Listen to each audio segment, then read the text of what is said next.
Isabella the Catholic obviously never went to the missions, but she opened up a whole continent for the missions. Abrió todo un continente a la misión. Her only concern is that these people with whom they are coming into contact need to save their souls.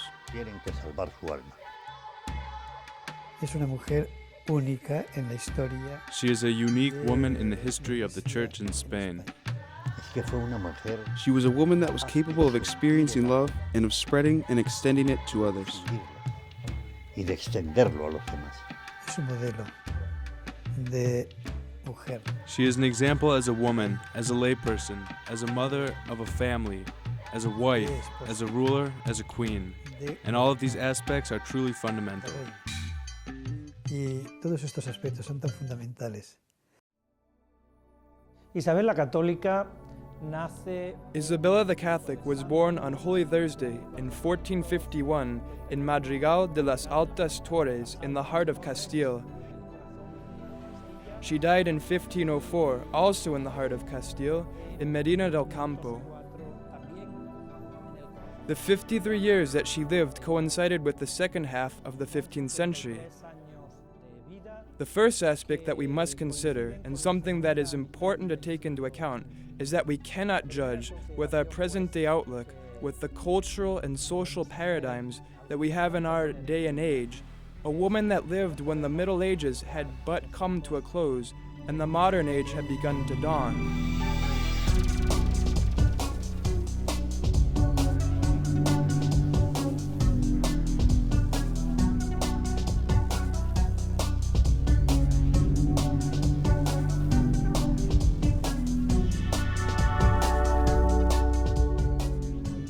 Va a vivir una infancia dura. She had a difficult childhood.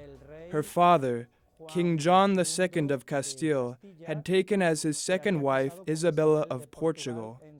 Isabella the Catholic had an older half-brother who would become the king later on, King Henry IV.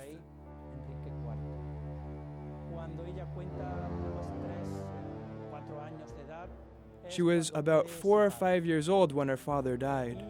It was then that the problems began for her, and she was just a little girl at that time, as well as for her brother, Alfonso, who was even younger than she was, and for her mother. They moved to a villa in Arevalo, and there they began to have economic problems, even to the point of suffering privation. Hasta el punto de pasar necesidad. Isabel fue educada en Arevalo. Isabella was educated in Arevalo by people who could be seen to represent the culture's three fundamental dimensions.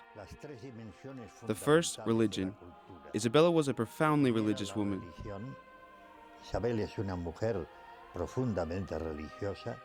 The second, chivalry, governing with a noble spirit. And the third, culture. Con el espíritu de la nobleza, y la tercera, la cultura. Simple, humble, with a steady gaze. Her eyes, it seems, were very beautiful. They were blue. She always wore a smile and she was extraordinarily kind. Her kindness captivated people. She always spoke with a calm tone of voice, never shouting or raising her voice. These characteristics in themselves captivated everyone who spoke with her. Simply by speaking with her, she instilled confidence. She did not instill reverence. I am in the presence of the Queen. No, she instilled confidence. She was a very accessible person. Therein lies her moral portrait, a kind and charming woman. In other words, she acquired the Master's virtues, the Master being Christ, in every aspect and in every circumstance. Isabel está viviendo. In 1461, Isabella was living in the city of Segovia. It was in that exact same year that King Henry IV's alleged daughter was born. I say alleged because historians are not in agreement about whether or not she was genuinely the real daughter of the king, a king who has gone down in Spanish history with the unfortunate nickname of impotent, or if it was really the daughter of his royal favorite, what we could call the prime minister of that time, who was Don Beltrán de la Cueva. That is why this princess, as we might call her, who was at least the legal daughter of Henry IV, goes down in history with the nickname Juana la Beltraneja, meaning Joan, the daughter of Beltran. Enrique IV pasa también a la historia con el sobrenombre de Juana la Beltraneja. En 1468, por esta Prince Alfonso rose up against his half-brother, Henry IV, in 1468 due to the disparities that existed between them, though Henry IV was truly the legitimate king. In Avila, Alfonso was enthroned as king while his brother was still alive. This event came to be known as the Farce of Avila, since the lawful king was undoubtedly Henry IV. From that moment on, the disparities between them intensified. Alfonso was officially declared dead by the plague. However, historians suspect that he died of poisoning due to the fact that the doctor who certified his death could not identify any external symptoms of the plague. La muerte oficial se certificó como de peste, pero el médico que certificó.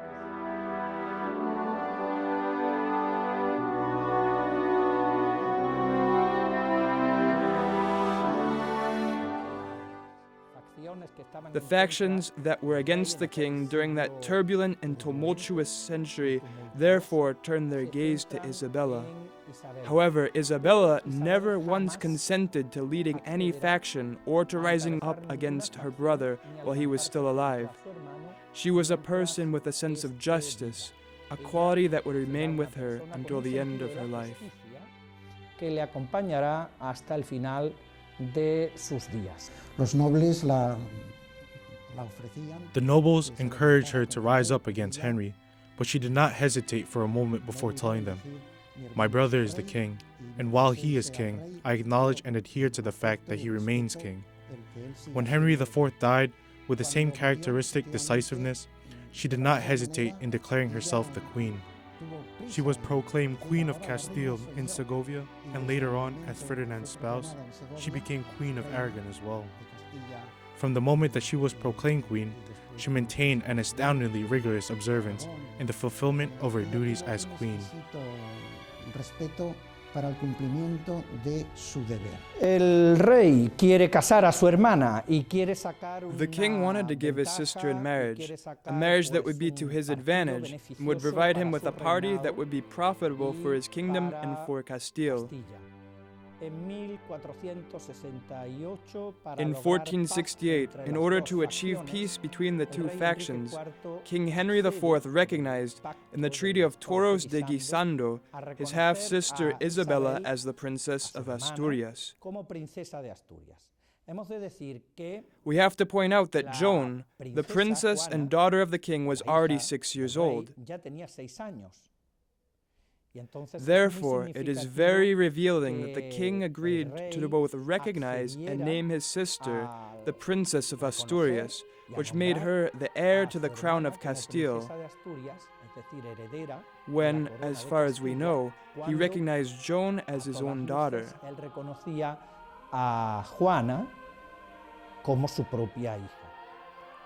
He was moved by political motives and by his desire for equilibrium among the factions. He was an indolent king and quite variable in his opinions. He decided to recognize Isabella, his sister, as the legitimate heir, placing her above and before, so to speak, his own daughter. There was one condition, however. Isabella had to move to Ocaña, and she had to be very closely watched by the king's men. What was the motive? In this way, she did not have the liberty to go wherever she wanted, and above all, so that she would not make any wrong moves without the consent of the king, since she had already reached the age of marriage for that time period.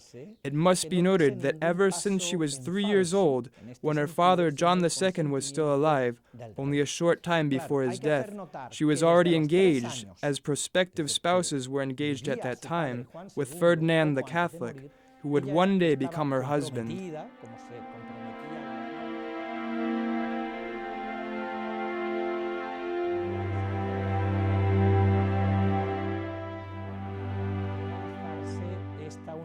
However, this union took longer to come about than they would have liked. Wherein lay the difficulty? Henry IV was entirely against his sister Isabella marrying into the House of Aragon.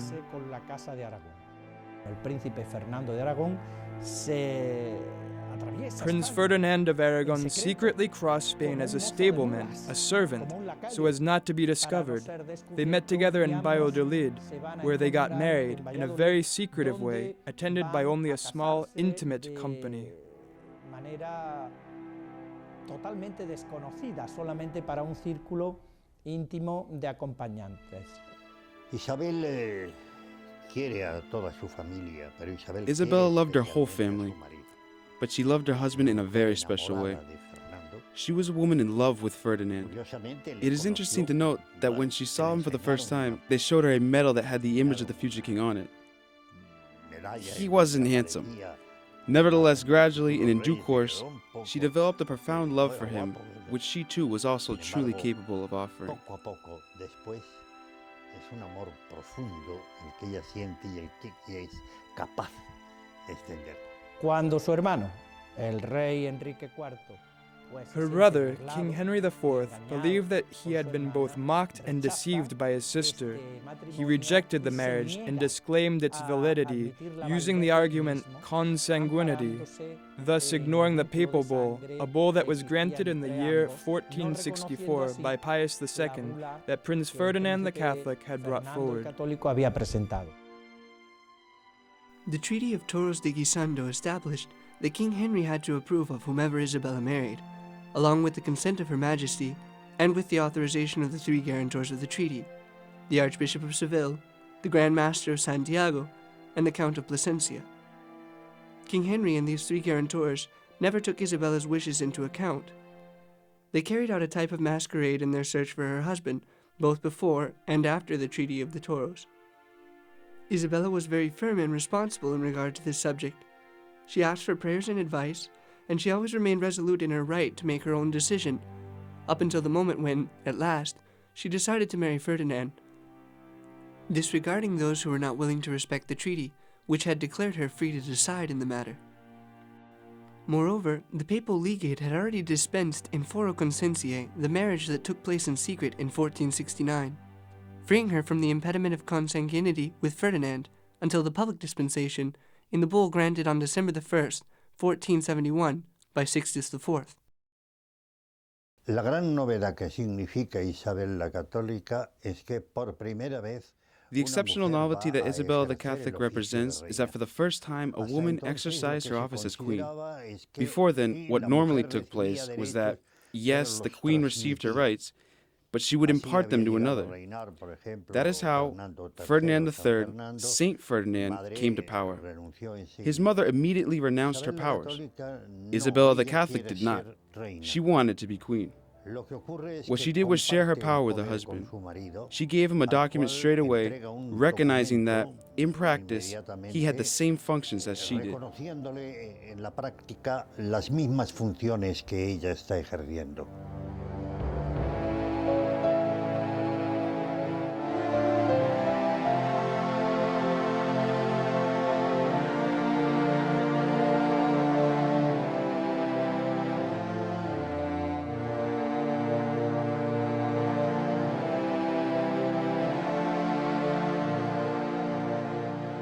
The new monarchy that this Catholic king and queen had, what was it like? Well, in 1479, King John II of Aragon died, and his son Ferdinand, the Prince of Girona and legitimate heir to the throne, directly inherited the throne without any controversies. These rulers of Castile and Aragon formed what we could call a dual monarchy. Castile continued to be Castile, Aragon continued to be Aragon, each with their particular laws. It was not, therefore, any type of unification in a political, economic, or social sense, all of which continued to be quite different.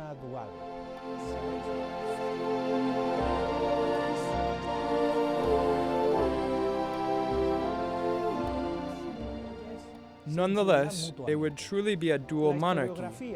Isabella would be the Queen of Aragon, and Ferdinand would be the King of Castile as well, and both rulers would mutually influence each other. Historians have exaggerated, in my humble opinion, Ferdinand's role. He certainly was a superlative political leader.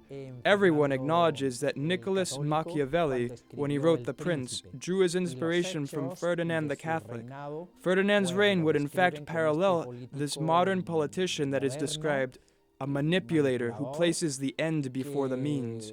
However, Queen Isabella also made her influence felt, not only in the Kingdom of Castile, which she governed, seeing that she was legitimate queen, or as they said at that time in Castile, the rightful owner of her queenship, but she also had an influence in the Kingdom of Aragon, above all at the beginning of the kingdom's religious reform, which was not carried out as well in Aragon as it was in Castile, and thus naturally took much longer to become a reality. No será igual de perfecta que en Castilla y que tardará desde luego muchísimo más tiempo en realizarse. Se encuentran una monarquía, se encuentran The kingdom in that period, really all of Spain at the time, was in a state of disaster. Spain was impoverished. The roadways were overrun with bandits, and poverty could be found throughout the land. For the first few years of her reign, Isabella had to solve very pressing needs, using her characteristic cleverness. The nobles possessed all the wealth. Therefore, in Toledo, she made sure that much of that wealth and patrimonies which the nobles owned were returned to the state, given that they belonged to the state in the first place. She inherited a completely empty money box. A few years into her reign, Castile was flourishing. Castile was a kingdom where one could live well. Castile and Spain became an example for the world and a European power, and even a worldwide power, thanks to these Catholic rulers.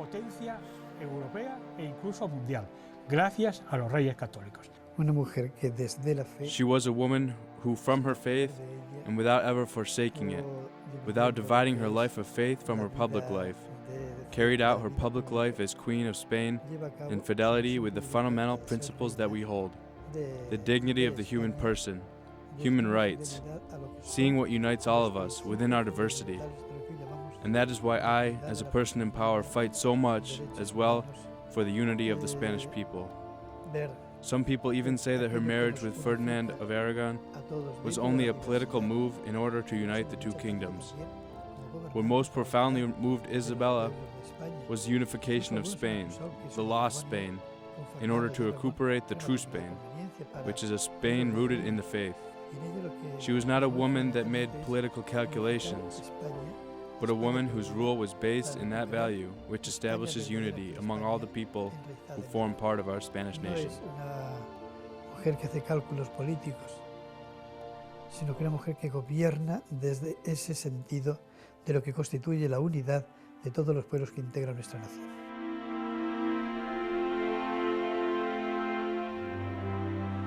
The Castilian peasants were rescued in the sense that their products, which beforehand were worthless, were worth a great deal during the reign of the Catholic rulers.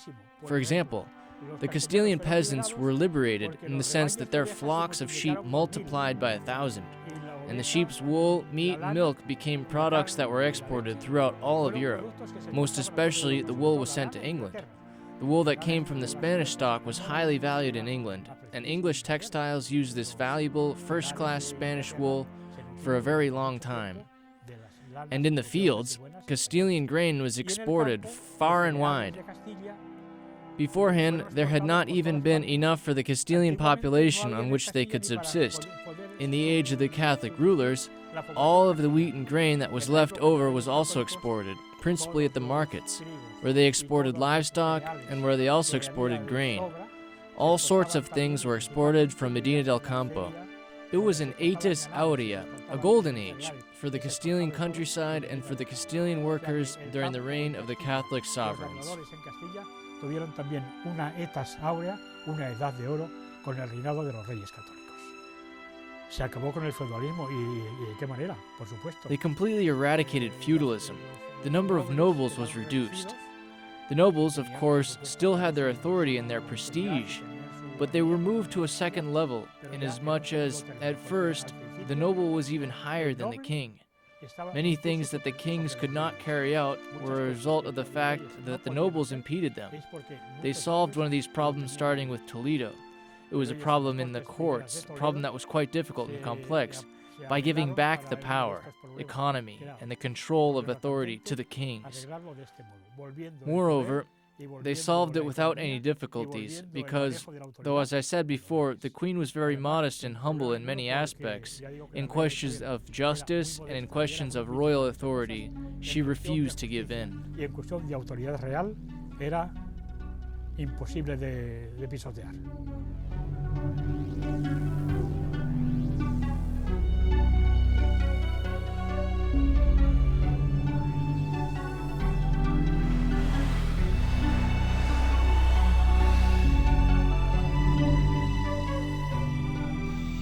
La idea de hacer una guerra de Granada la había lanzado el abuelo de Fernando. It was Ferdinand's grandfather that introduced the idea of starting a war in Granada in the year 1407. Granada was not a kingdom, as it is mistakenly called many times. Granada was actually a type of reservation within the Castilian monarchy, where the Muslim religion could still be practiced. Yet it was a part of the Castilian kingdom.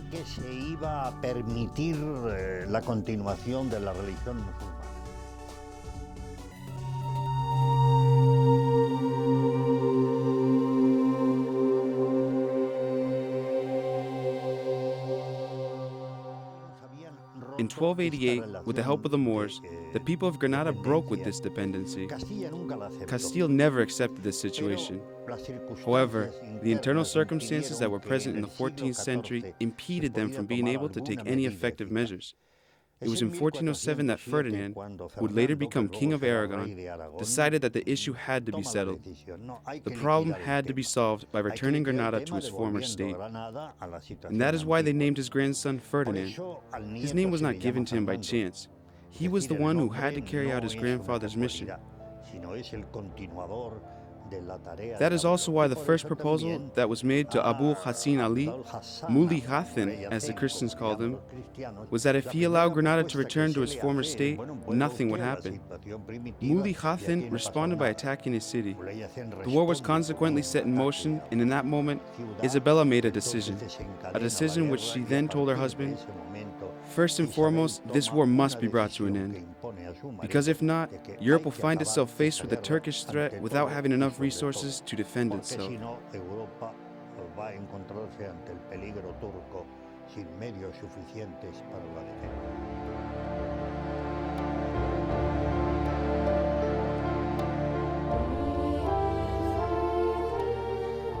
Consta que cuando la toma de Málaga, The monarch's headquarters were in Cordoba up until 3 months before the siege of Malaga, which is when they moved it to Malaga.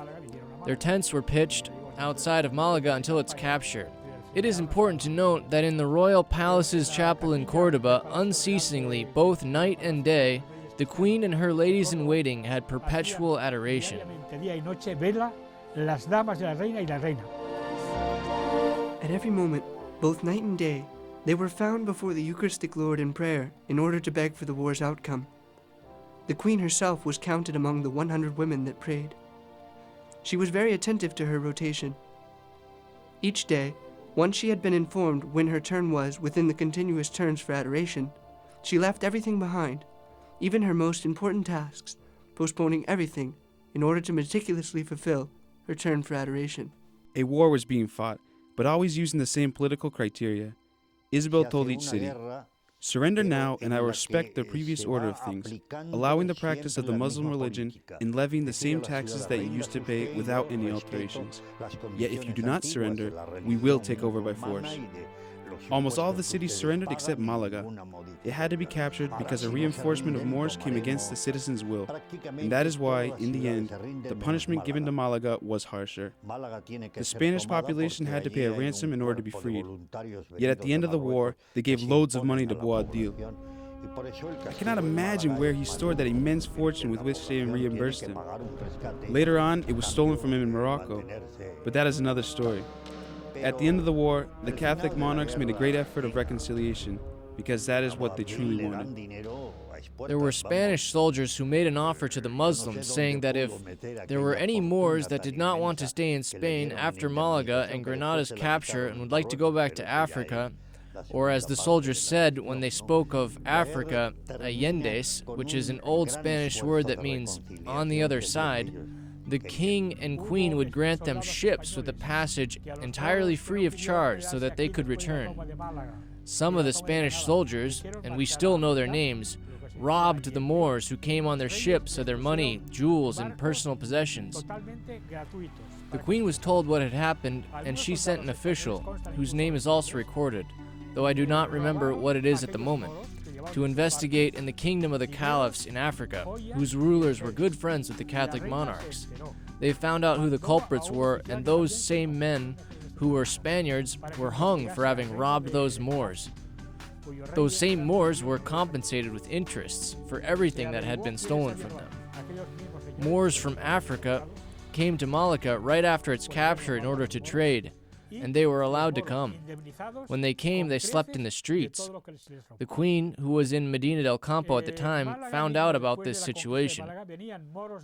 There is a letter as well that still exists.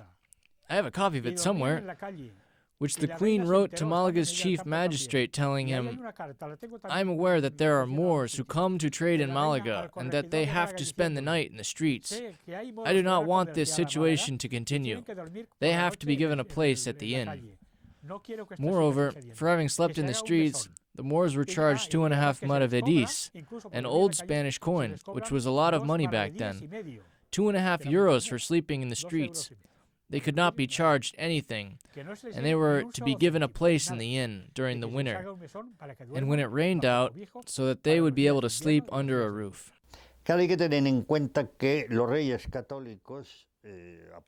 Likewise, it has to be taken into account that the Spanish monarchs, basing themselves on the European mentality of the time, had a political stand that we would call unlimited religiosity. Faith is what unifies. Only faith could advance the establishment of a kingdom's liberty. In consequence, there was no other solution than to take measures that would bring an end to non-Christian religions.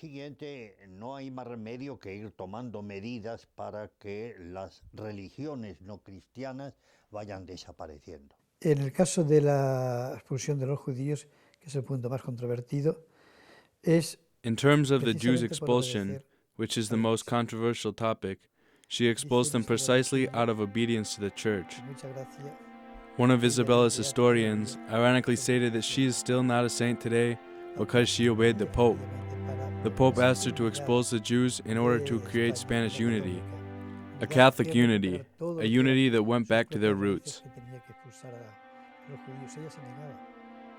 In order to do that, she had to expose the Jews.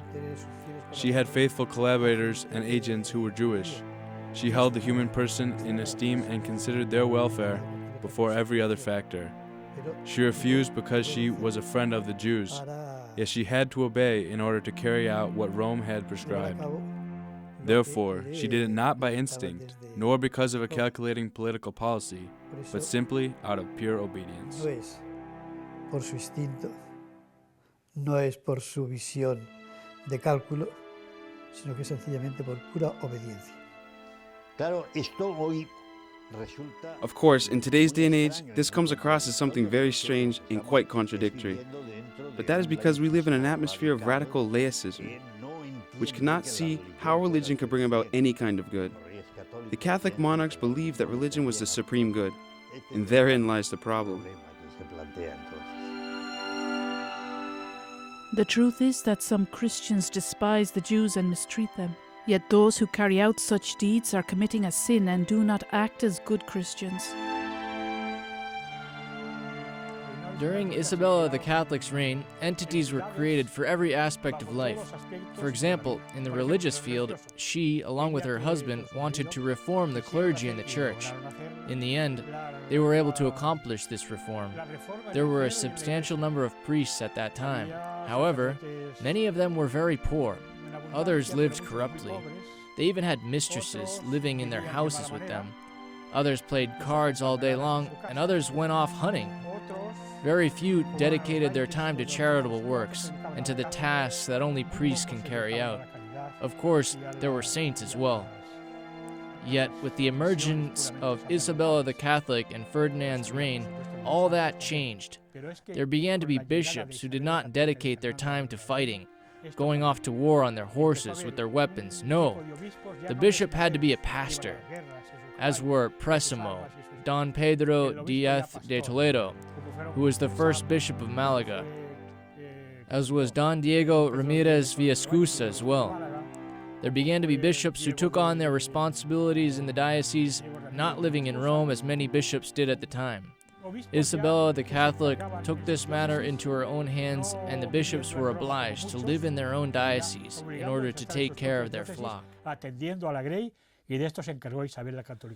Once, while she was in Granada, Isabella wrote to all the Spanish bishops.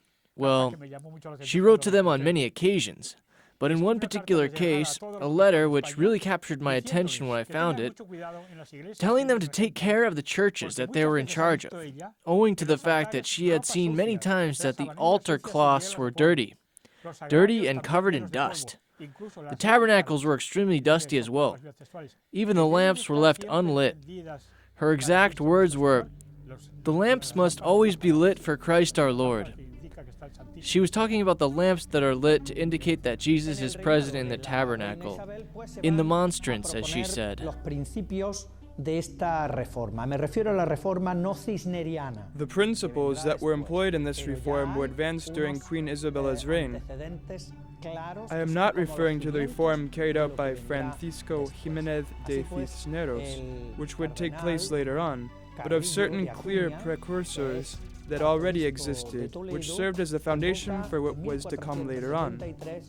Cardinal Carrillo de Acuña, who was the Archbishop of Toledo, convoked a council in 1473 in Aranda del Duero, and the eminent Cardinal González de Mendoza, who before had been the Metropolitan Archbishop of Seville, and who would later become the Archbishop of Toledo and the Primate of Spain, convoked a council in 1478 while he was still in Seville. The principles that these two councils established were quite similar. They were put into practice gradually, though they truly did have an effect on the clergy, on both the secular and regular clergy. Behind these two archbishops, we cannot help but recognize the hand of the Queen, with her support and with her determined conviction that the Church had to be reformed for the good of her subjects.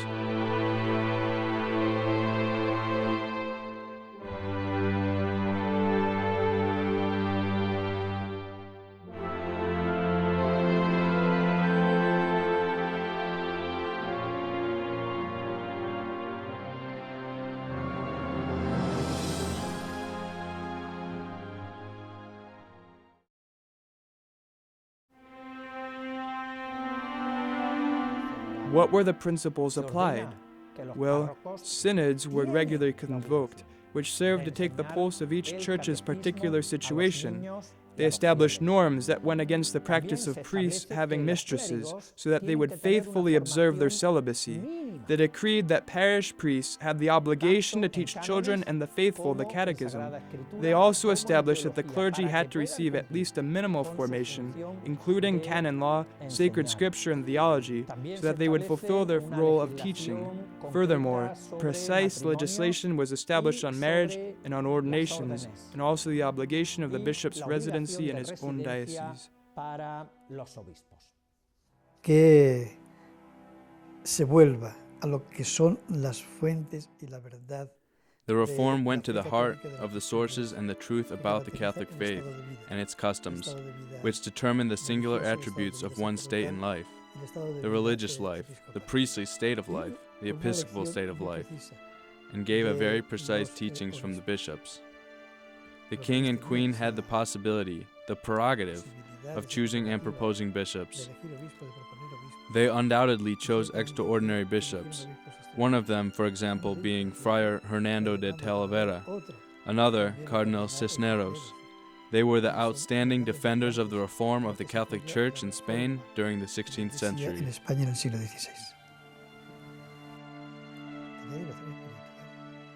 Brother Joseph of Sigüenza passed on to history the story of Isabella's first confession with Talavera. It was a custom of the Castilian royalty to go to confession with both the confessor and the penitent kneeling down. In this first confession, Brother Hernando sat down in the ceremonial chair that was there. The Queen, with a hint of a comprehensive smile on her face, aware of the inexperience of this religious, tactfully advised him of his mistake. Between the two of us, we should both be kneeling down.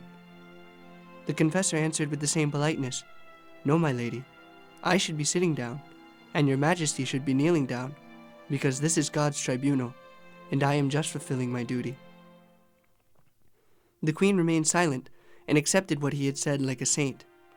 Sigüenza added, "They allege that afterwards she remarked, 'This is the confessor I was looking for.'"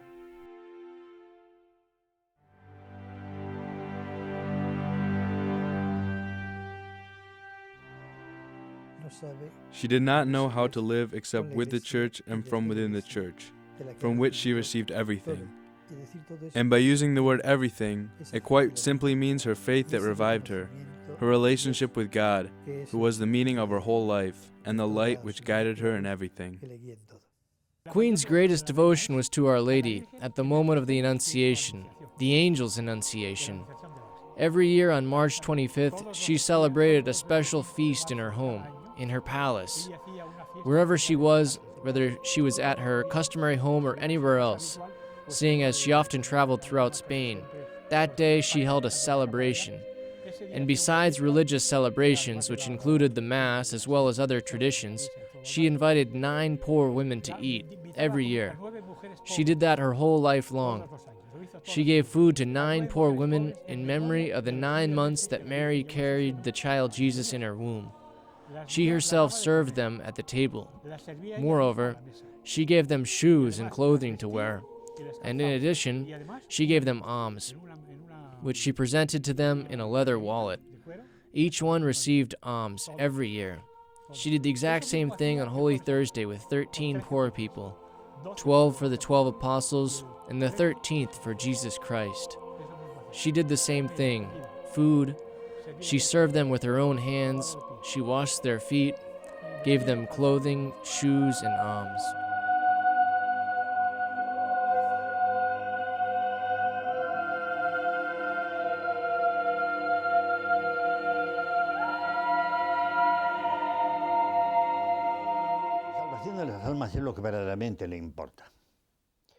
The salvation of souls was what really mattered to her. That is what she had in mind with the Canary Islands. And that is what she had in mind with America. It is also for this reason that she suffered such profound displeasure when dissatisfactory reports arrived from America, such as the death of Indians and of crimes that had been committed. Therefore, she signed a small type of testimony.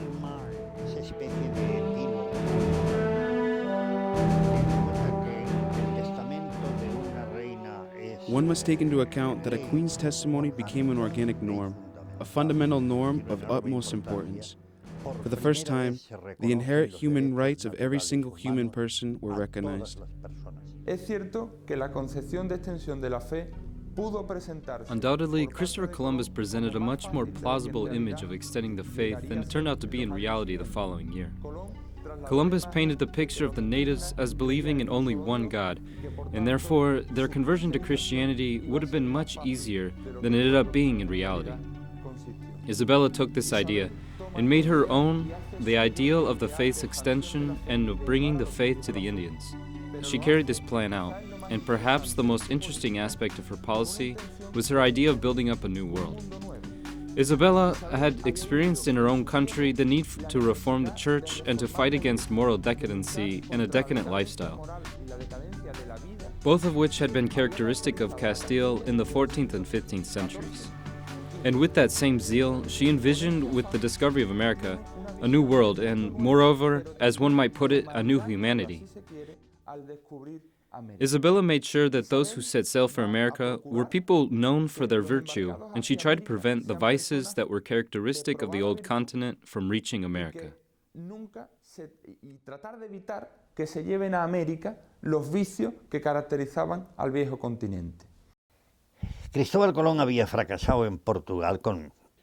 Christopher Columbus had failed in Portugal. It had been evident that that was going to happen because his plan did not seem very viable. And, moreover, Portugal had just gone around Africa and already knew a way of getting to India. It would not have compensated for them to have diverted away economic funds into another enterprise. Consequently, Columbus went to a monastery called La Rábida. He went there purposefully because the Vatican had confided to this particular monastery the task of supervising and keeping an eye on the evangelization that was being carried out in Africa. They were entrusted with the task to such a great extent that the prior was given the nominal title of Bishop of Rubicon. Columbus, therefore, went there intentionally. The monks who lived there saw things the same way that Isabella would see them later on, and so they understood that this was a once-in-a-lifetime opportunity. So they decided that the first step that needed to be taken was to come to an agreement with the Duke of Medina Sidonia, who said no. It was an enterprise that required numerous resources. It had to be taken to the monarchs. So they went to speak with the king and queen. The monarchs decided to take Columbus into their service. Therefore, they gave him a wage and certain tasks, such as making maps, preparing the voyages, and things like that. Los reyes deciden tomar a Colón a su servicio. Le asignan un sueldo, tienen unas funciones de hacer mapas,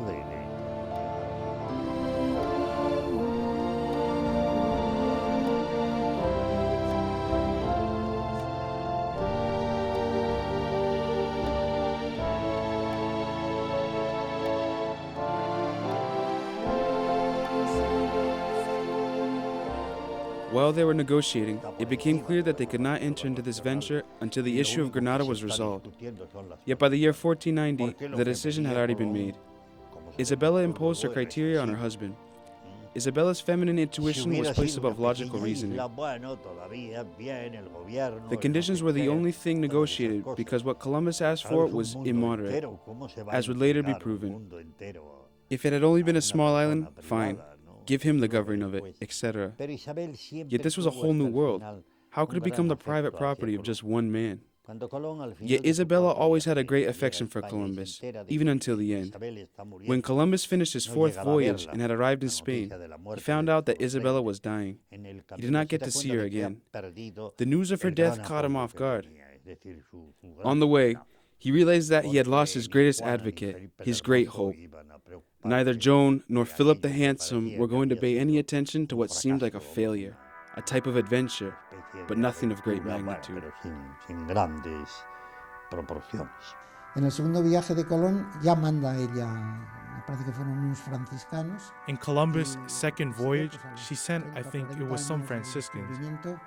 Pues ya hay diócesis, 30 or 40 years after the discovery of America, dioceses have already been set up, and right away universities were founded, parishes, cathedrals, convents, the settlements for Christianized Indians called the Reductions of Paraguay. She is the origin and the source of a great mission field. In this sense, I believe that she is one of the greatest missionaries. Y en este sentido, yo creo que es pues una de las grandes misioneras. En España no se dan cuenta de las enormes posibilidades que América tiene. In Spain, they did not realize the enormous potential that America had. Mexico and Peru were already empires, but that is another story. The Spanish incorporated these kingdoms into the Spanish crown, and they also took the decisive step of liberating the people there who were under submission.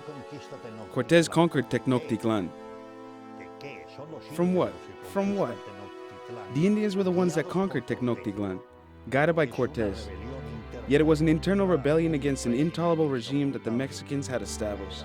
And this is the great problem. It was for this reason that Mexico became a forcible power. Este es el gran problema, ¿no? Por eso México llega a ser después la gran fuerza, ¿no? Ella se volcó en esa She outdid herself in this majestic work of spreading the faith. She could not imagine any progress, any human growth, any development without the faith. She did not go to conquer, but more profoundly, with an attitude of service.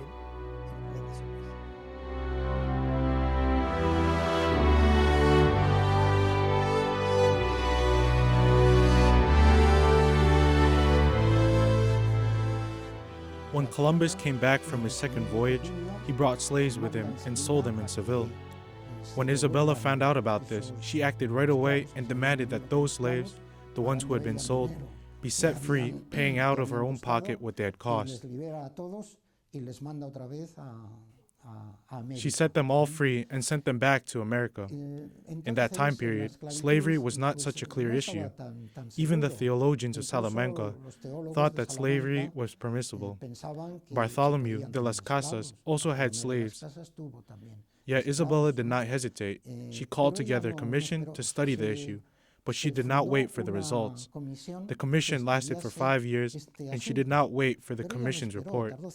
As I said before, she sent one of her ministers right away to pay back the money that the slaves had cost in order to set them free and send them back to America.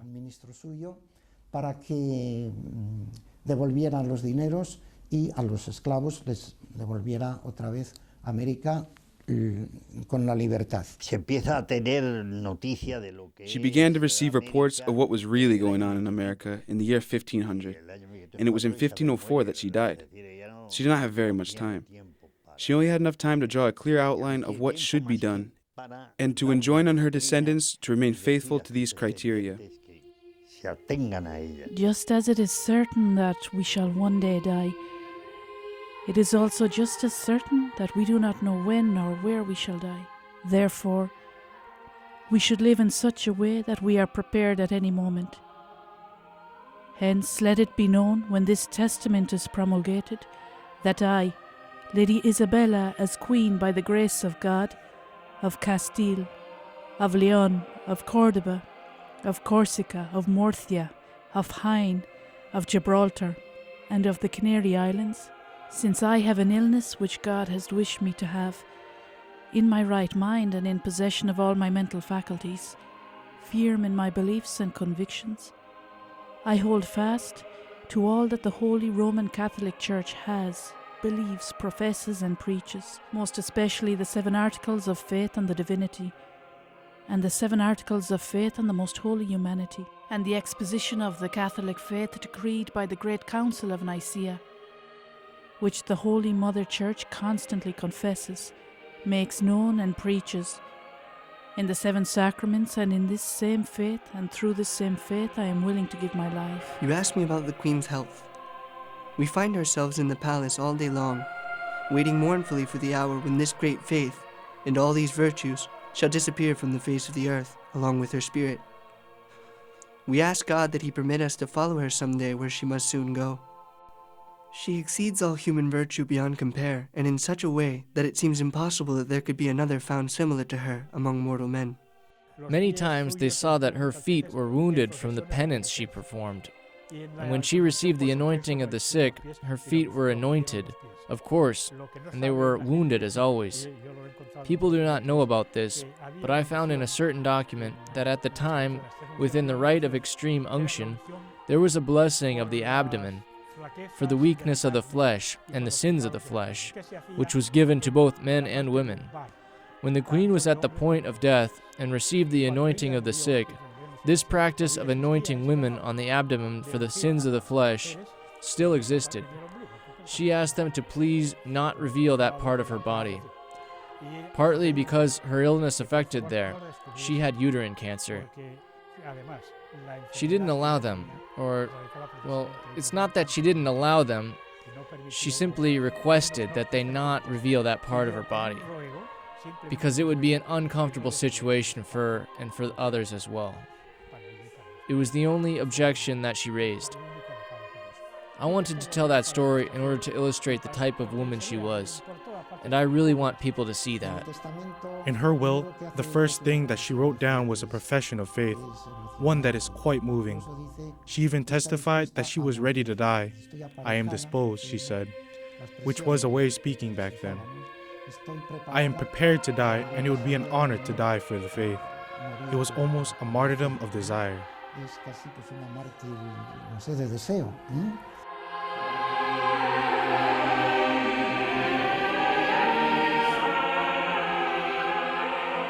In the name of God, the Almighty Father, Son, and Holy Spirit, 3 persons in one divine essence, Creator and Guide of all things found in both heaven and earth, and of all things visible and invisible. And in the name of the glorious Virgin Mary, His Mother, Queen of Heaven and Queen of the Angels, Our Lady and our Advocate.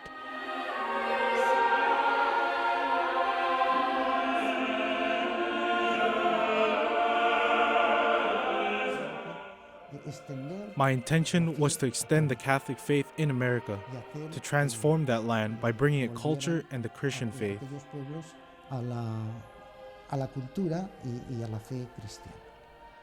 She forgave everyone. She instructed her children. She spoke of the American Indians in such a tender way that it would bring tears to your eyes. It came from the depths of her heart when she advised her children to treat them well and to never, ever harm them in any way. On the contrary, they too were Spanish, with all the rights that this entailed. The codex she drew up was a letter that consists of 19 points that profess her faith, and 26 more points that complete her testament.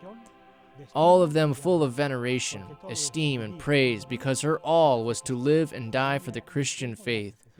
For her, it was the height of perfection and the culmination of all her desires. Many times that small bedroom situated on the corner of the plaza in Medina del Campo has come to my mind, where she spent the last days of her illness and where she dictated her last will and testament, knowing that she was going to die. All of a sudden, she paused and remarked to the notary at her side, who was taking notes. Many times I have asked myself, what is it in this life which I am most grateful? And she continued, answering her own question, for the husband that God gave me, the best king of Spain. And that says it all. When Isabella died, Ferdinand personally wrote a letter to the cities, in which he wrote that having lost her, it was a loss for him, and that the kingdom had lost more than they could imagine. It took 15 days to bring her body from Medina to Granada. It rained the entire time, constantly, day and night. It rained all 15 days, day and night. It was an extraordinary event. They buried her, as she had desired, in the neighboring Franciscan monastery. She had asked for, if at all possible, the Franciscan monastery of Saint Isabella of Granada, which is situated in the Alhambra in Granada, and to be buried in the ground, where she would be stepped upon, with a white tombstone on the floor, where she would be stepped on by everyone. But of course, neither her subjects nor the emperor himself permitted that to happen. It was very fitting that the Virgin Mary be entrusted to another virgin, St. John, the holy apostle and evangelist, who I have as my special advocate in this life. I also hope that he will be at my side during the hour of my death, and with me when my soul will be presented before the seat and throne of the all-powerful Judge, a Judge who is entirely just and entirely impartial. This formidable judgment and rigorous exam is even more demanding of the powerful. Yet, according to our merits, God will judge all in the same measure. The Apostle St. James will also be present, one of Jesus' holy and honourable brethren. He is the singular and excellent Father and Patron of these my kingdoms, and whom our Lord most marvellously and mercifully granted as its special guardian and protector. Su testamento es solo por él. Merely examining her last will and testament, it would be enough to see that she is worthy of being declared a saint, because it could only come from a holy life, from the union of her whole person with God, as her will testifies. It is not just the work of some notary or of someone who knows nothing of the faith, but the complete opposite. It is a will that contains the synthesis of her whole life. Unos ajenos a la fe, sino todo lo contrario. Es el testimonio que resume toda una vida.